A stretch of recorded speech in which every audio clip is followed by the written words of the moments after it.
right. Hello, everybody. Welcome to the Abomination Goddess podcast. We are happy to have you with us today. Yay.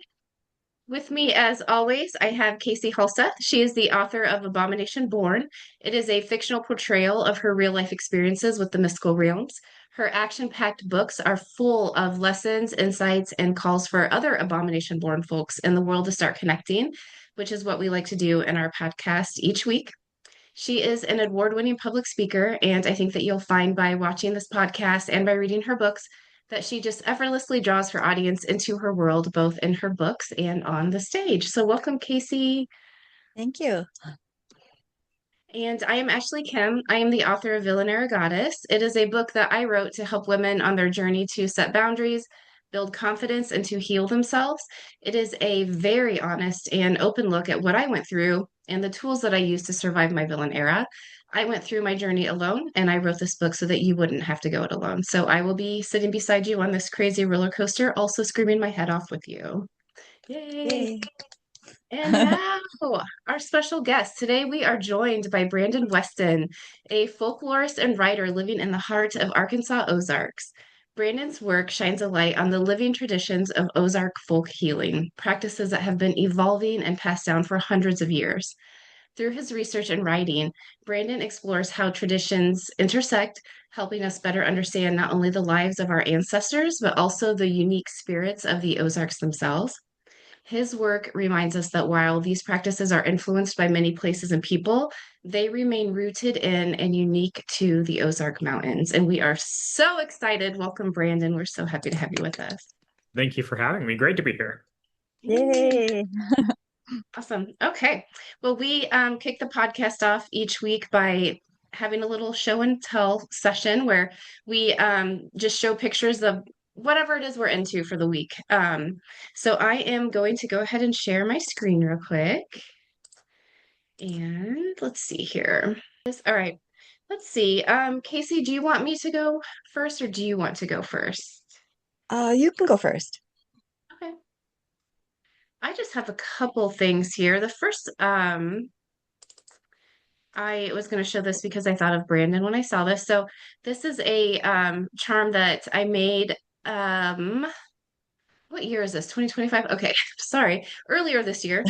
And I was having some issues with it was a client I don't have anymore, but things were getting kind of nasty. And so I made a charm for myself and was using transmutation or transformation magic so that anytime my name was brought up, that it would bring money to me. And so it worked so well that we don't work together anymore because I don't think they can say my name anymore because, it was working out too well for me. So good luck to them and good luck to me.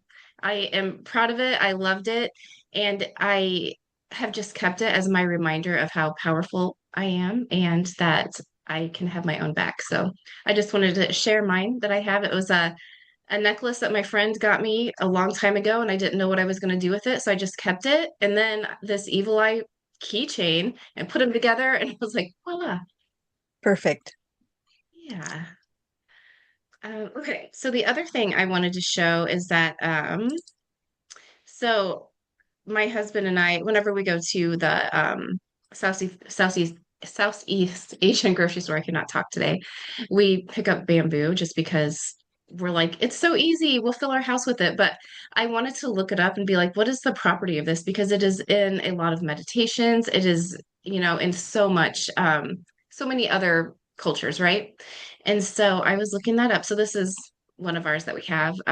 We have a lot of bamboo in our house, but this screenshot, and I highlighted it to make it quick. But let's see, it symbolizes resilience and strength, encouraging spiritual flexibility and adaptability, which, okay, I need that. It helps with staying grounded amid adversity, also a good thing. Let's see, fosters inner wisdom, promoting openness and trust and spiritual guidance, patience and gentle progress, and then bouncing back from hardships. So, yeah, all things that I definitely want in my life. So, I'm excited to have it all over the house. I did it first because it was an easy plant, and now I'm like, hey, it also has good properties. So, all right, that is what I had this week. Yeah, I've always loved bamboo. Yeah. Yes. Yeah, that's a good one. It's easy. Okay, where do you want to start, Casey? Oh, let's go with Untangled, that book. The cover first?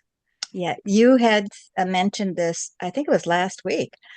So I had to get it, and it is a very good book. The book, of course, is about how you deal with a teenage girl going through the where she's breaking away from home and she's no longer the sweet little girl she used to be. Now she's something else. And as I was reading it, I was thinking, ah, you could write an untangled book like this for the time when we go through the menopause, or the time where me, like I'm going through the crone stage, Mhm. or it could be also. I thought that it was really appropriate for any time that those of us who have these different abilities, the abomination born, as I call it, we're the Mm. ones who step between this world and the other world all the time. Well, so anytime that we are conversing with the other people of the world, it's sort of like she gives an example. You can go to that other page that I have, the swimming pool page. She gives a really wonderful example of the teenage girl coming back to the mom, and she says she uses the swimming pool example, and that's where the girl, is swimming in the pool and everything, and having a great time, and all of a sudden she becomes tired, and so that she wants to come back to the edge of the pool and get some rest. And so in the book, that means that she's coming back to the mom, and wants a hug and everything, but it doesn't last very long. She's back out swimming again. And that Yeah. has been the experience my entire life. I have so many people in my life who will come to me when they have an issue. you know Yeah. they're living their lives or whatever, and they don't involve me at all, and then they come back to me when they have an issue with something. It's like they're coming back and hanging on to the edge of the pool, and there I am, and I'm thinking, oh my god, I've got my friend back again. They're with me again. This is so great. I've missed them. And then as soon as I give them whatever it is that they needed, then they're back out Yep. swimming again, and they're gone. And I thought, oh my gosh, we need to have everybody needs to read Untangled to help them through this, because it is Yeah. so true. It is just so Yeah. true. That is true. And I never thought about reading it with that in mind. But yeah, that is so true, Casey. And kind of funny to think of it that way, and kind of makes Yeah, them a little bit more yeah, humanized. Because if you think about everyone with yeah. their wounded inner child, they're gonna Right, come back right, more or less than others. And yeah, right. it's a So good I'm point. I'm pretty much trying to hang out with just people that are what I call the abomination born people who are of the two worlds, and they're not coming to me for to hang on to the side of the pool and then taken off again when they're done. Right. You need other swimming pools to hang The out with. whiplash has just wore me out over the years. I totally understand why people are that way. If you're an abomination born type of person, you're difficult to be around, because we don't talk about simple little things or little gossipy things or whatever. I mean, everything is on such a deeper level. I mean, my God, It I look is. at tree rings in a book and I'm thinking, oh yeah, we're all tree rings. We all have this. We have our years that are good or years that are bad, just like the tree.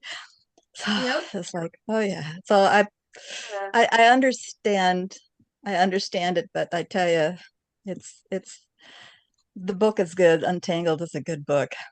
Yeah, it is a good book. I recommend it for anybody, especially if you have daughters. It is amazing. Yeah, yeah.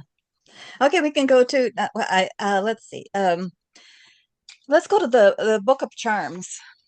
Okay, cover Picture real of the Book of quick. Charms. We just happen to have Brandon here. This is his book. Oh, yeah. It's This is a wonderful book. And Al, my husband, remember Al? He's the guy with the beard Mhm. and the Marine Corps hat.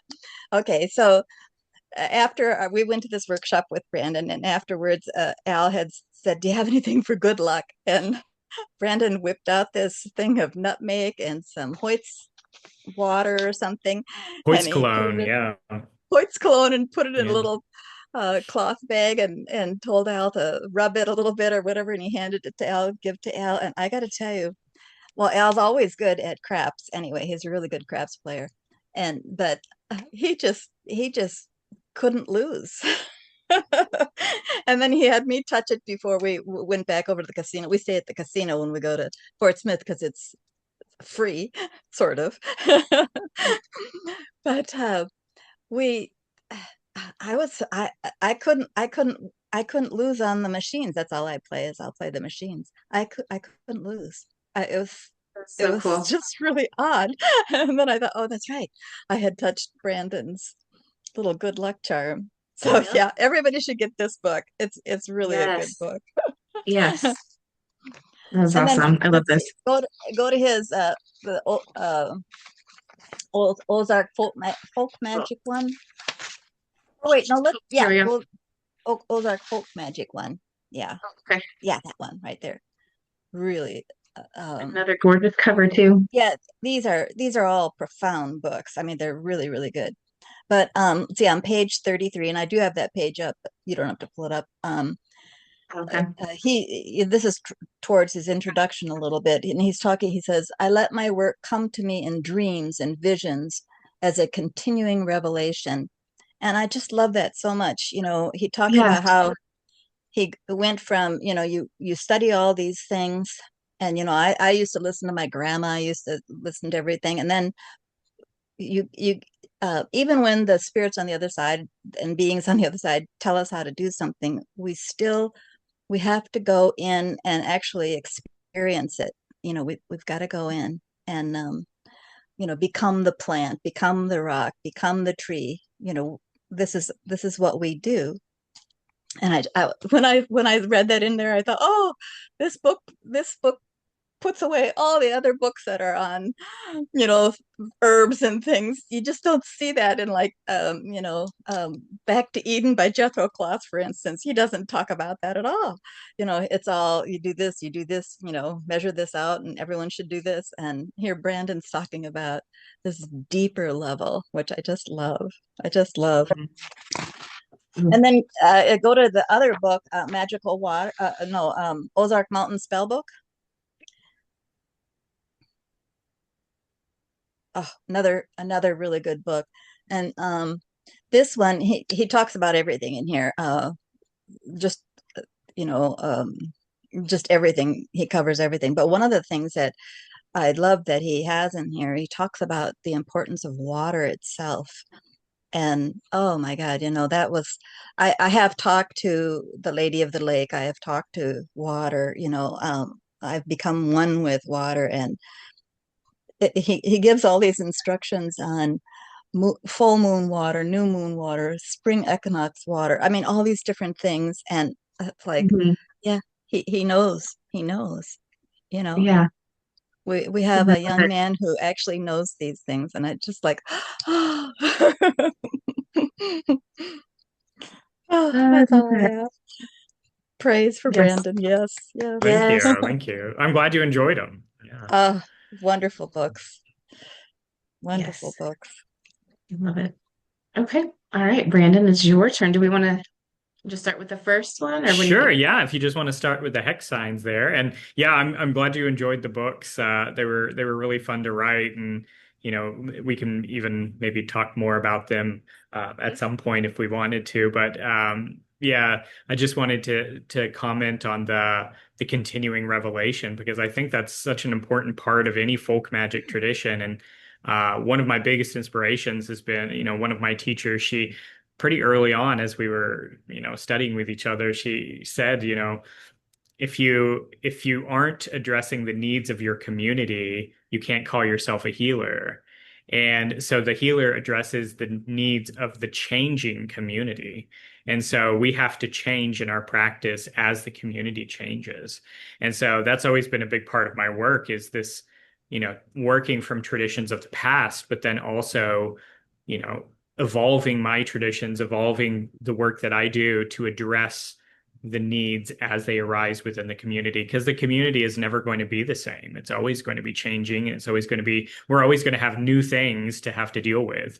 And so if we're not able to address, the evolving community, then, we can't really call ourselves healers, practitioners. So, Mhm.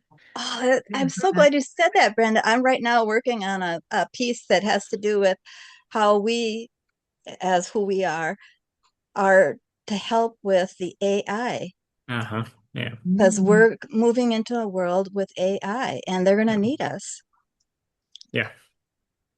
Yeah, Wow. and I mean, I'm always telling people like, the problems that there's a lot of similar problems as our ancestors had to deal with because we're all human embodiments, but we have to deal with so many different things than I had to deal with. My when my great grandma was, making home remedies for coughs and chills and stuff like that, she wasn't maybe thinking about, you know, creating some ritual to help with screen time or, to help with strain related to electronics and all of this other stuff. And so, yeah, we have to sometimes evolve and change our practices and our remedies to the Mhm. changing culture. So, Oh, I Yeah. love that.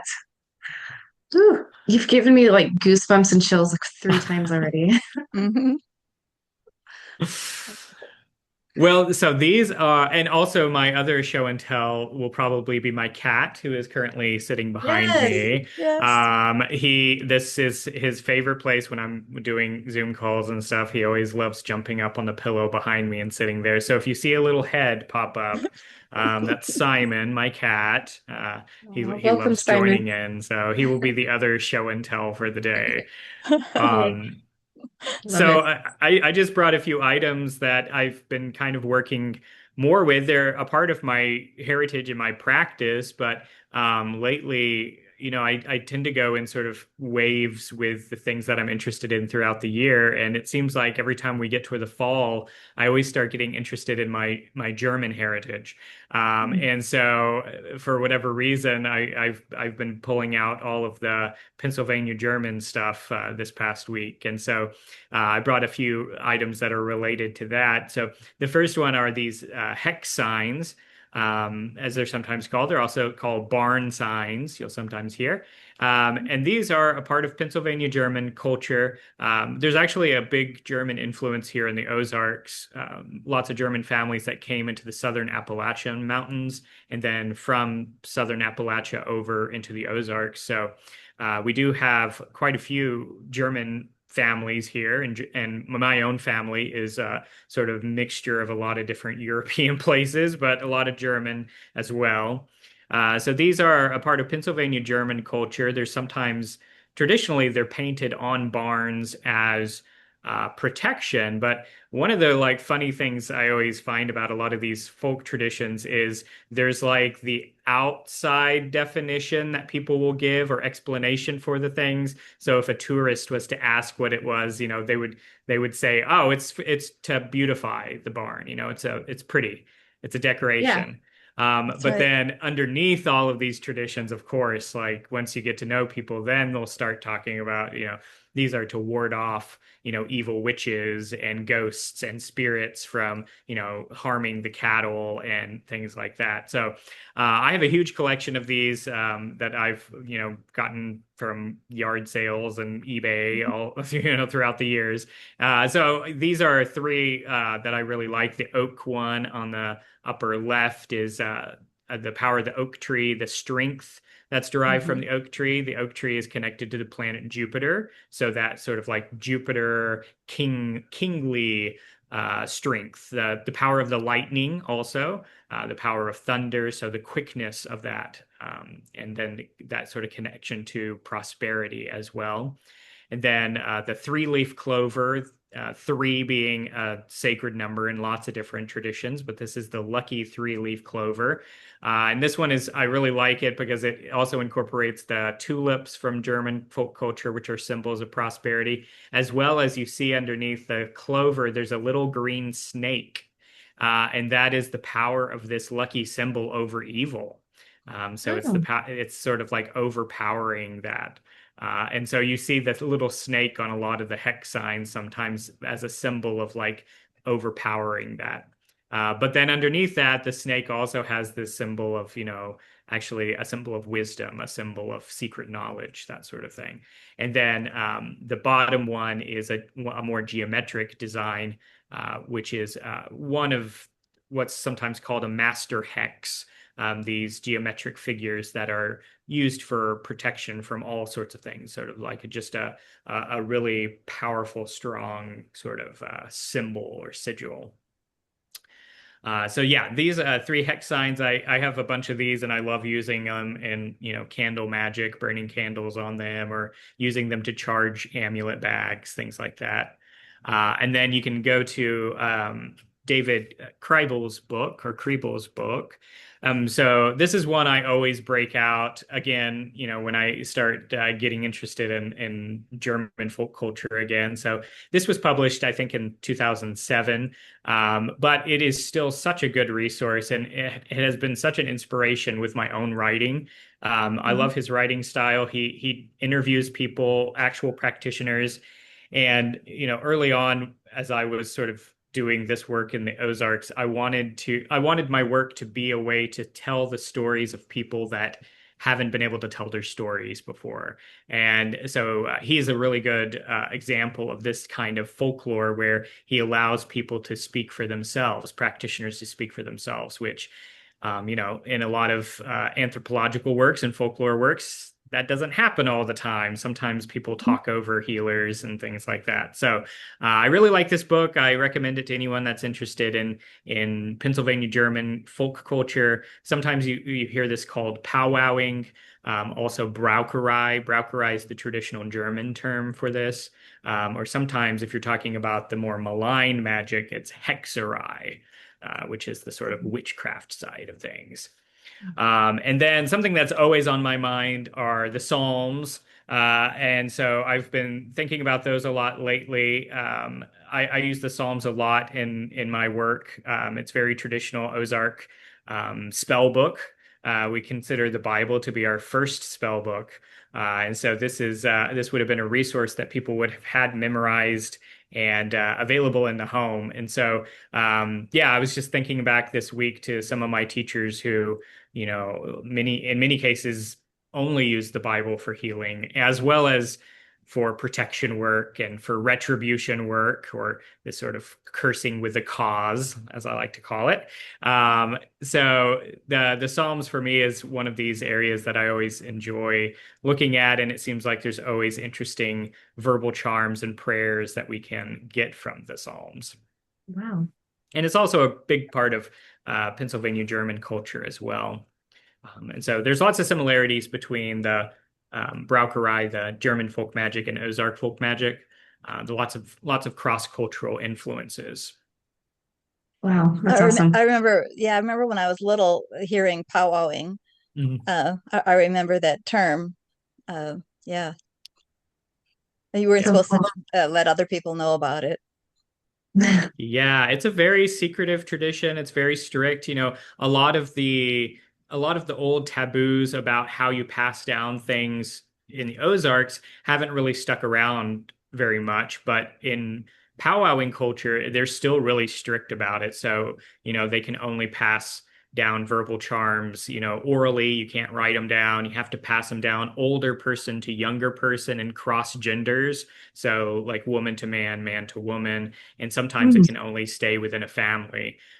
So a lot of these rules and regulations were around in the Ozarks as well, but you don't really see them much anymore. Yeah, I had been in a coma when I was like 17. I was really sick. And I don't know how long, I think about a week or so I was in a coma. But anyway, afterwards, when I was healing and I was at grandma's, that was when she said, since I'd been in a coma, she could now tell me these things. And Interesting. she could not tell any of us before that. And she learned it from her grandma, and her grandma had been in a coma for a year. Wow. My gosh. Yeah, it was a diabetic coma, as it turned out. But yeah, so because her tradition was that you couldn't pass on certain things unless they go through the coma. Wow. So you have to have that brush with sort of death almost, or I that, guess, yeah. yeah. And she just talks about it like it's no big deal, no, just another day. Oh, by Mhm. the way, you My, know, That now that you've gone through that, I can tell you this. that reminds me of so in the Ozarks, there's a very specialized sort of mountain magician that deals with weather magic, and there's a lot of very strict taboos about how you can gain that. And one of them is that you have to be struck by lightning in order to be able to Yeah. like Wow. manipulate the weather or protect against the weather, things like that. So you have to have been struck by lightning and survived, or there's another one where you have to have gone through like a tornado. So have to have survived being in the midst of that. And Oh, so I had talked to a guy who did a lot of weather magic, and he had gotten his gift. When he was a kid, his house was demolished by a tornado, and he said that even when he works today, he still hears the wind as he's working. So, that's so awesome. yeah. Yeah. wow. Wow. That is awesome. I was gonna ask you, Brandon, do you have 7 books published? Is it 7 So or I have three that are just me, okay. and then I have a chapter in the Llewellyn's anthology of American folk magic, North American folk Okay. magic. So Okay. I did an Ozarks chapter in there, and then I've been a contributing author on several other books as well. Oh, okay. That's what I saw then. Yeah, and I've been a contributor for 3 or 4 years now to the annual publications that they do. So their almanac, their date books, their calendars, things like Wow. that. Yeah. Yeah. Oh, that is so cool. I love that. I was, if you're okay, you probably get this question all the time, but to me, this is so fascinating. Just sharing your background and how Mhm. you got started. And, like it's one thing, to be, I guess, learning, but then also to be the person who then starts teaching as well. Like, I guess what put you on this path? If you don't mind sharing. No, I don't mind at all. So I'm an Ozarker, multi-generational Ozarker. So my family are from here, and doing genealogy work. All of my Ozark ancestors go back to the time of settlement of the area, around 1800. And so before that, they came mostly from Appalachia, and then I have some continental German family as well. But very deep roots in the Ozarks. And so I really got my start as a kid, just sort of growing up in the culture, growing up with a family that enjoyed, playing folk music, and my dad plays the fiddle, enjoying that sort of stuff, and then also just storytelling. So, I think in the first book, I talk about how like my grandpa on both sides of my family, my grandpas would always talk about, the hoop snake, warning me about the hoop snake or other sort of like monstrous type animals, fictitious, well, maybe fictitious, but monstrous type folkloric animals. So I didn't really think it was different or strange until I got to college. And I took a folklore class then, and we started talking about, or I guess reading Vance Randolph, who's one of the more famous folklorists from the first part of the 20th century. He wrote in the 1920s and 30s. So we started reading his Ozark Magic and Folklore, and I remember such a strange moment of just like everything he was talking about, I recognized, and but I had never really thought it was a part of a culture. I just thought it was, things that people, grew up Normal. hearing, just Yeah. sort of normal stuff. And so after that, I started reading more of Vance Randolph. I started reading whatever I could. And then for me, the question came up of, is this stuff still around?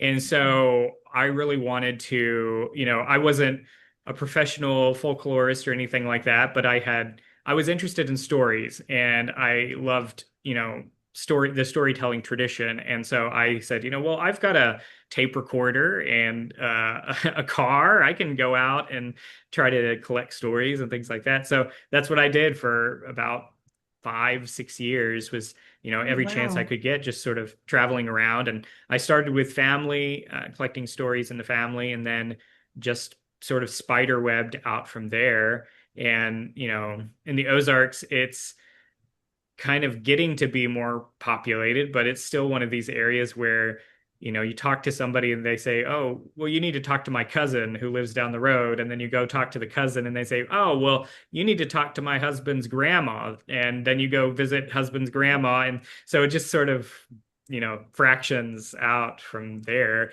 And so I just was in the mindset of collecting for preservation more than anything, and also just for my personal learning, just being from the culture. But then I started finding healers, and I started finding people that didn't just there was a lot of people that shared stories about healers, like I was sick when I was a kid, and my family took me to the mountains to this lady.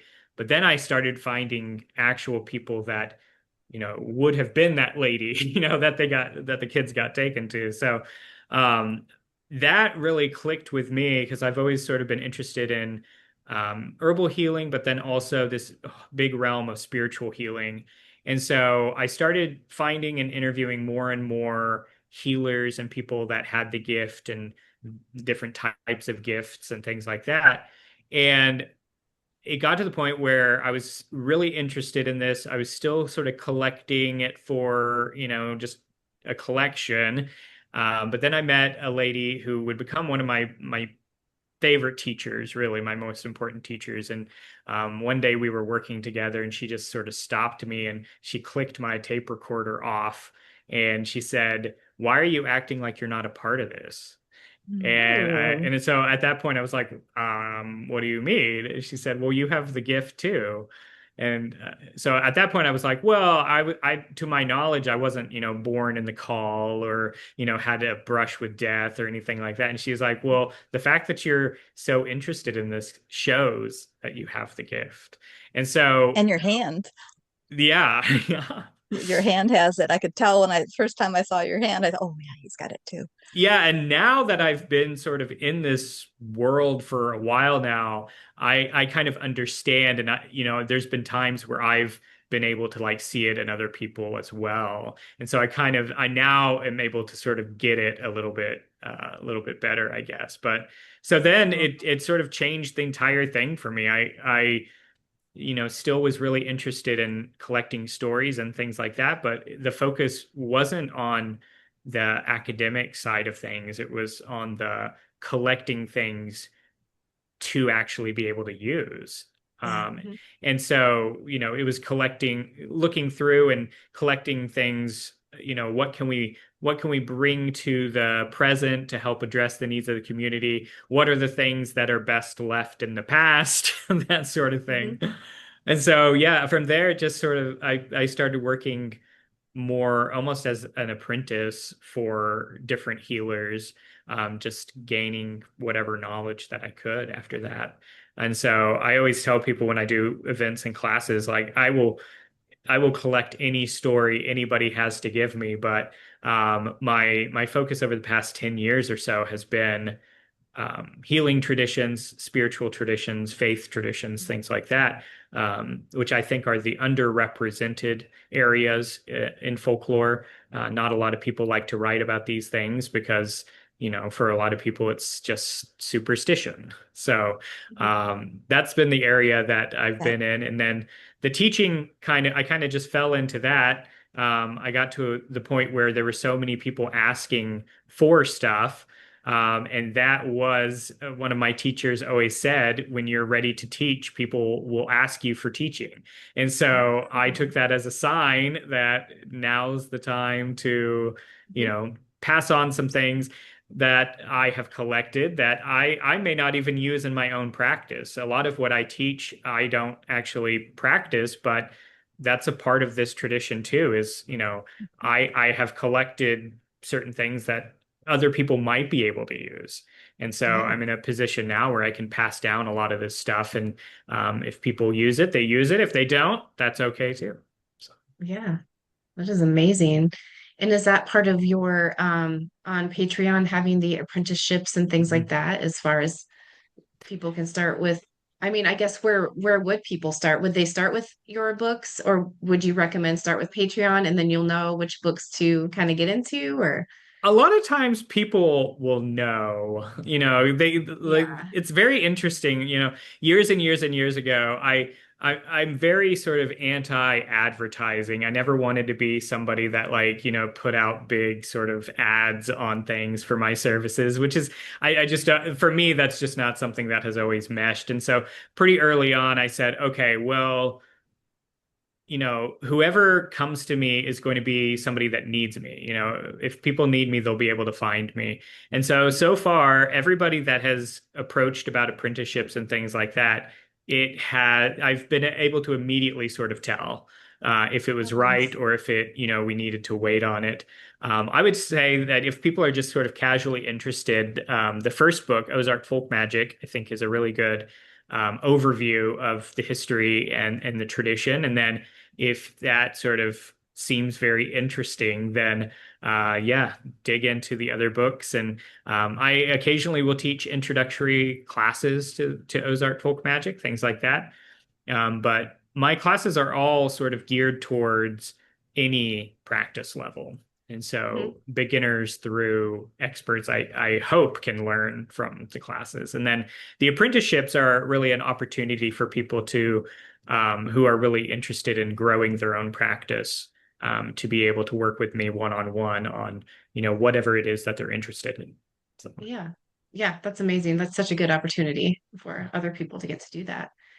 Another question I had for you, if it doesn't put you on the spot, what is there a ritual or a practice that you do each day that Mm. I mean, if you want to talk about it, by the way, I can always cut this out if you don't want to. But yeah, anything, starting your day or ending your day that you would want to share with the listeners on what you do or what rituals you have?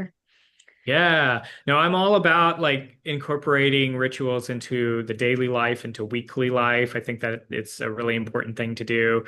One thing that I try to do daily is keep some amount of silence. I think that there's a lot of really beautiful mysticism that comes from being in silence. And so I try to keep that as much as I can throughout the day. Um, but I will occasionally do like a cleansing bath. I usually do those once a week. So Sunday is usually my cleaning day. So it's my spiritual cleaning, magical cleaning, physical cleaning sort of day. So and it's really good because the sun is aligned with illumination and cleansing and exorcism and all of these great things. So yeah, I like to do just a simple cleansing bath with just some salt water. Sometimes I'll add some cleansing herbs to it. Like I usually have rosemary around. Rosemary's are really good, and it's a plant of the sun as well. And juniper, both are sun plants. So I like to do a cleansing bath usually once a week. If I have a particularly stressful day, I'll also do one at the end of the day too, just to cleanse some energies Yeah. off. But I Yes. think for me, it's like I think the biggest learning moments I've had working in the Ozarks was just the realization of how simple the traditional practices are. And so that's something I've been trying to keep is this idea of simplicity in the practice.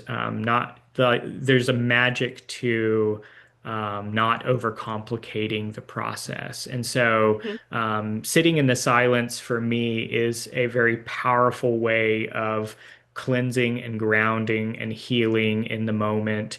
I try to do it as soon as I wake up, sometimes outside, waking up with the rising sun, that sort of thing. But the simplicity of the practice, I think, is one thing that sort of stands out with the Ozark tradition. Mhm. A lot of healers, I always say, oftentimes you won't even know that a healer is doing anything. So, but there's a lot of very powerful, powerful stuff that's going on behind the scenes, sort of under the Mhm. surface there. So, in my own life, I don't have a lot of big rituals that I actually do, but I think the ones that I do are simple yet powerful. Mhm. Yeah, I'm so glad definitely. you mentioned the silence. My twin sister had first taught me the importance of the silent prayer. And, in order to be in the silence and do the silent prayer, I mean, you have to be so honest. Yeah. I mean, it has to be so true. And that is, I think, the most powerful thing is the silent, we call it the prayer, Mhm. where you become, they know. Yeah, and I mean, one of the teachers that I work with, so I kind of took to it naturally, coming from, just an Ozark background where people really enjoy the silence here, the stillness of being out in nature and things like that. I sort of came to it naturally. But one of my teachers, she really emphasized this sort of sitting in silence with her patients. So anybody that came to her, she would sit with them for at least a little bit of time. And for her, the way she explained it was, as humans, we're so limited in our Yeah. words Yes. that we can pray with words all day long, and for Yes. some people that does help focus the intention. But at the end of the day, letting go of all that is so much more powerful and deep, because then we're sort of speaking with this other language, this Yeah. the I language call that of language blood talk, is what I yeah. call it. Or and in my own practice, I do this a lot, and I find that when I stop trying to formulate what I'm saying, what happens is it all sort of comes up in sort of mental imagery and visions and things like that. And so then it's able to sort of pour out naturally as it needs to. Okay. Yeah. And so that's a important part of my daily ritual that I really try to keep to multiple times during the day, is just going to that silence and seeing what comes up. Hmm. I love that. I do Casey, I too. was going to ask you, we've talked about the silent prayer a long time ago on the podcast, but do you mind just covering it real quick for people listening so that they know what it is? Well, my nephew was really, really, really, really, really sick. And my sister knew that if she prayed and asked for what she wanted, him to be well, her son to be well, that it would be tainted by her words and her thoughts would not be pure enough, would not be real enough. And so she went into this silent space and went into a silent prayer, asking without asking. Mhm. And um, at the end of it, then she had asked, just give me the strength to handle whatever you decide, you know. Mhm. Yeah. And Yeah. yeah. It's like kind of giving up control a little bit. Mhm. Oh There, yeah. yeah. There's something really powerful about that, Yes. that sort of Yes. relinquishing of control. And Yes. I always, I mean, you've heard this in the books, but I always talk about the flow, and that flow of God, of divine, of nature, magic, whatever, through nature and through us. And the easiest way to get where you need to go is laying back in the river and letting the current take you, Yes. and Yes. and working within that flow. And so, yeah, we can use words and prayers and verbal charms and all this stuff all day long, but there's something so powerful and magical about just laying back in that flow, relinquishing the control. And I always tell people, like, once you do that, you'll be so surprised where it takes you. And a lot of times it's to exactly where we need to go. Mhm. Yeah, Grandma used to teach that the power comes when you become vulnerable and Mhm. you become almost like the child Mhm. and you're not the one in control, you let that be in control. Mhm. And so that's what Carol Yeah. did. Yeah. Which is I love interesting, that. why, like, a lot of folk healing and folk magic traditions are sort of, the gift comes from these times of vulnerability, of sickness, of Hmm. near-death experiences, Yes. or they come when we're babies, when we're, most vulnerable. It kind of slips in then. Um, and then, yeah, that's really interesting. That's sort of like just sort of giving up, but then in that space where you sort of give up, you recognize how filled you are actually in that moment. It's sort of, Hmm. yeah. Yes. In Buddhist terms, it's like, it's the jewel that's always been in your pocket that you never knew was there, and you suddenly find it then. Yeah. Hmm. Yeah. I love that. Ooh, that's a good one. All right, so we are getting about time to wrap up. Casie, were there any other questions that you had for Brandon No, before we I just head? highly recommend his books. They're really good. And they're great Nice. for reference too. One of the things also that I didn't realize was, you say not to eat apple seeds because they have am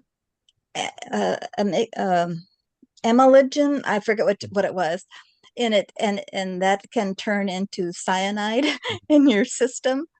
And I was like, oh, geez, I should be dead.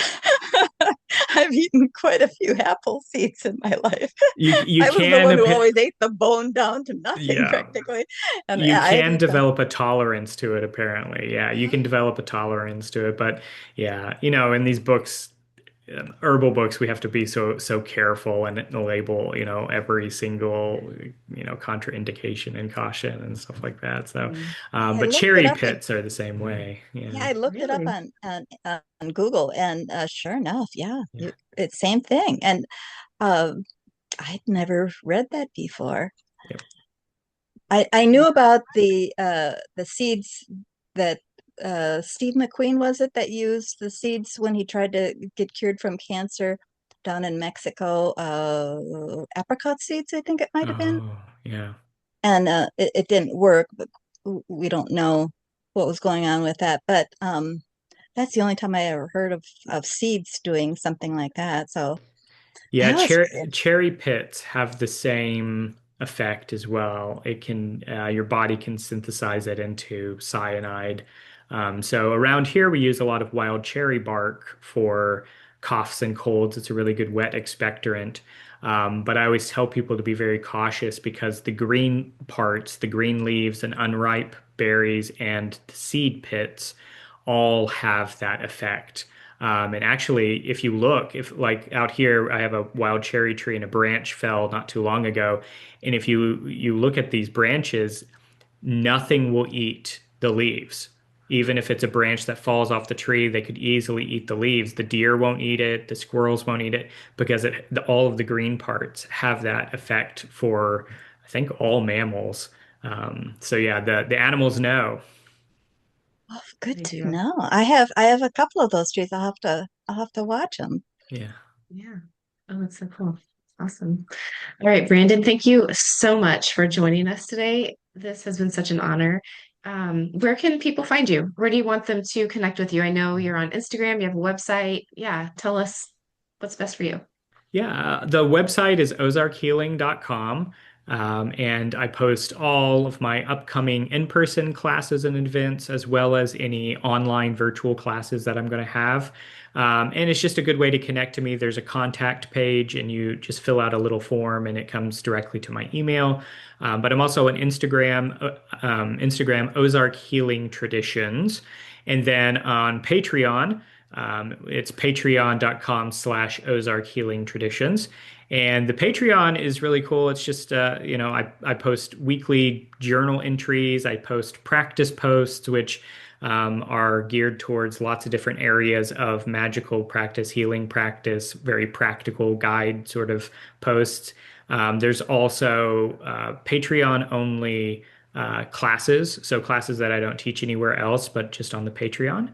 And then, yeah, if people want to dig even deeper and want to work with me one-on-one, I do offer apprenticeships, and they Yeah, can reach out through the website for those as well. nice. I, Yay. I I Well, have to say, Brandon, when I first saw you, Al and I went to Strange Brew in Fort Smith, and that's where Brandon was teaching his class. And as soon as I walked into it's a cute little room that she set up in the upstairs in the back. There was Brandon, and when I saw his hands, I could see anyway the energy coming out of his hands. oh, He's wow. got he's got it. So he wouldn't have had to say anything, and I was there. I mean, he had me. Yes. We know once somebody has Casey's approval, the rest of us go and get all of the books and everything that we can from that person. So, yes, that's Yeah, awesome. Yeah, So, and I think that you're just born with it. Yeah. I think some of it is, of course we learn things. I'm definitely not a healer, so I would learn from your books. I've learned things in different books. Um, my grandma was a healer, but I'm not. I just see stuff. But yeah, you have got it. Thank you. I'm glad you enjoyed the books. I'm glad you enjoyed the classes too.